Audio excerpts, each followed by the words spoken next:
बहुत सारे लोग ये जानना चाहते हैं कि भाई हम अगर म्यूचुअल फंड्स में इन्वेस्ट करें, चाहे सिप में करें, चाहे वन टाइम इन्वेस्टमेंट करें, तो म्यूचुअल फंड सही कैसे चुने, कौन सा चुने।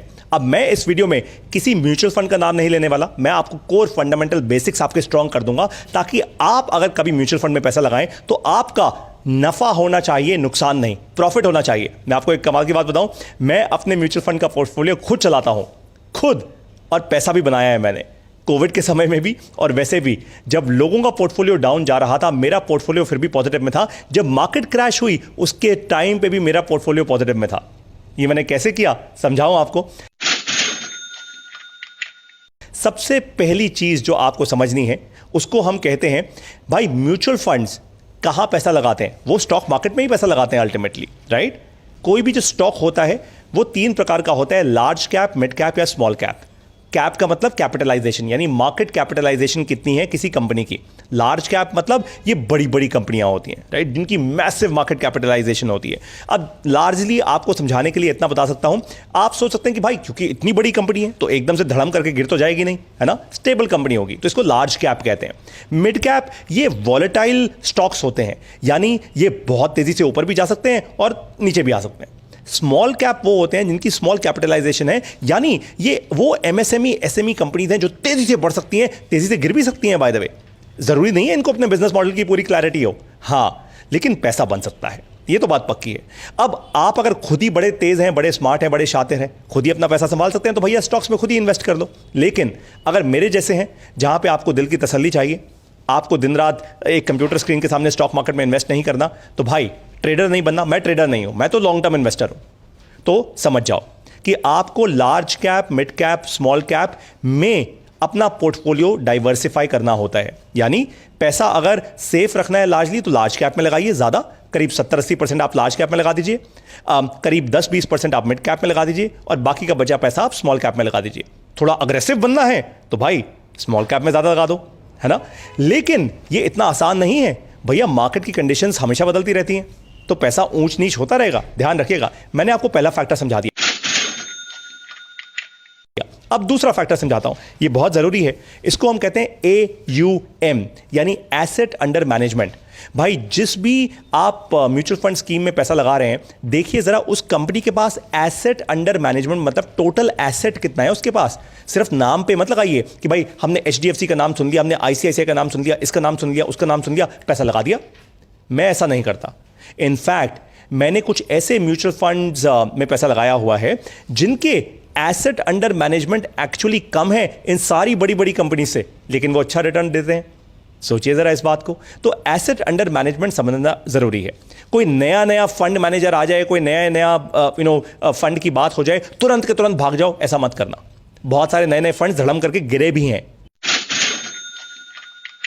अब तीसरी जरूरी चीज, म्यूचुअल फंड्स में दो तरीके से इन्वेस्टमेंट होती है। एक होती है डायरेक्ट इन्वेस्टमेंट, एक होती है जब आप किसी ब्रोकर के थ्रू इन्वेस्ट करते हैं। डायरेक्ट इन्वेस्टमेंट वो होती है जहां पे मुश्किल से आपका आधा % उसमें खर्चा जाता है। It's as simple as that. अगर आप किसी ब्रोकर के थ्रू इन्वेस्ट करते हैं तो एक बात तो पक्की है कि वहां पे आप ज्यादा % देते हैं, ठीक है।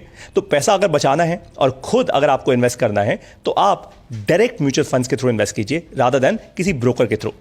अगर खुद नॉलेज नहीं है तो भाई खुद 30 मार खा नहीं बनना, आप किसी ब्रोकर की मदद ले लीजिए। पहले कुछ सीख लीजिए, उसके बाद जब पैसा बनाना आ जाए तो खुद इन्वेस्ट कर लीजिए, कोई बड़ी बात नहीं है। अब आपको नेक्स्ट फैक्टर समझाऊं, इसको कहते हैं एग्जिट और एंट्री लोड। लोड मतलब आपके ऊपर भार, यानी आपके पैसे के ऊपर भार।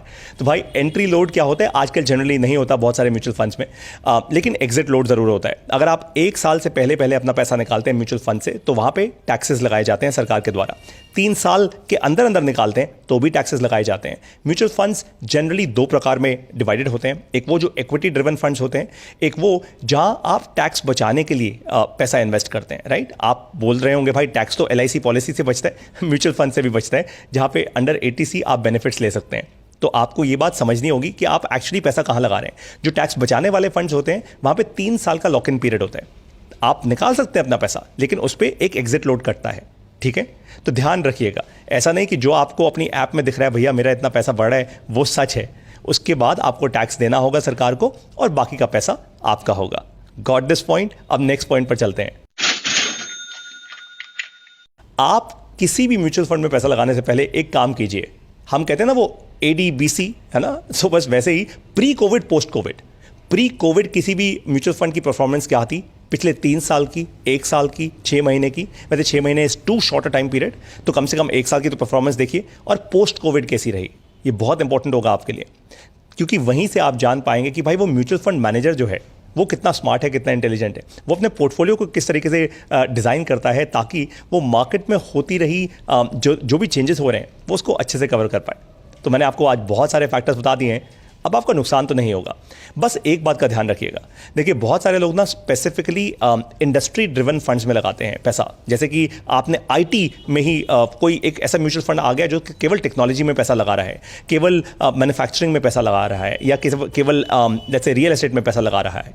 ये रिस्की फंड्स होते हैं, इसमें कुछ गलत नहीं है पैसा लगाना, मैंने लगाया है ऐसे कुछ म्यूचुअल फंड्स में पैसा अपना खुद का, लेकिन रिस्क कैपेबिलिटी आपकी ज़्यादा होनी चाहिए, क्योंकि अगर वो इंडस्ट्री गिरती है, बजट में कोई अनाउंसमेंट आ जाती है, कुछ भी ऐसा होता है जो आपके हाथ में नहीं है भाई, तो पैसा तो गिरेगा ही गिरेगा, है ना। समझ गए ना बात को आप। तो ध्यान रखिए इन सारे के सारे फैक्टर्स का, आपका नुकसान नहीं होगा म्यूचुअल फंड्स में इन्वेस्ट करते समय। अब आपको करना क्या है, ऐसी और अच्छी एडवाइस चाहिए तो कहाँ से मिलेगी भाई, MBA प्लस गुरुकुल से। MBA प्लस गुरुकुल हमने इसलिए बनाया है ताकि भारत के लाखों करोड़ों छोटे उद्यमी, भारत के लाखों करोड़ों युवा वो सही रास्ते पे जा पाएं, और 3 काम ज़रूर कर लें, या तो अपना पैसा बचा लें, या नया पैसा बनाना सीख लें, या समय बचाना सीख लें। इन तीनों में से अगर कोई भी गोल आपके लिए ज़रूरी है तो MBA प्लस गुरुकुल में आ जाइए। हम यहाँ पे आपको अच्छा बिजनेस करना भी सिखा देंगे, और साथ में पैसा बनाना, पैसा बचाना और समय बचाना, ये तीनों चीज़ें सिखा देंगे। आपके जैसे आज हज़ारों बिजनेस ओनर्स भारत से, नेपाल से, दुबई से, ओमान से, USA और कनाडा से जुड़े हुए हैं MBA प्लस के गुरुकुल में। लाखों मिनट की वीडियोस देखी जा रही हैं आज हमारे फेसबुक पेज पर। आप किस चीज़ का इंतजार कर रहे हैं, तुरंत के तुरंत MBA प्लस की ऐप को डाउनलोड कीजिए। वहाँ पे MBA प्लस स्कॉलरशिप एक प्रोग्राम है, आप वो लीजिए और जुड़ जाइए तुरंत MBA प्लस गुरुकुल के साथ। अब आपसे मिलूंगा वहीं पे, आपके सवालों के जवाब दूंगा सीधा वहीं पे। जय हिंद।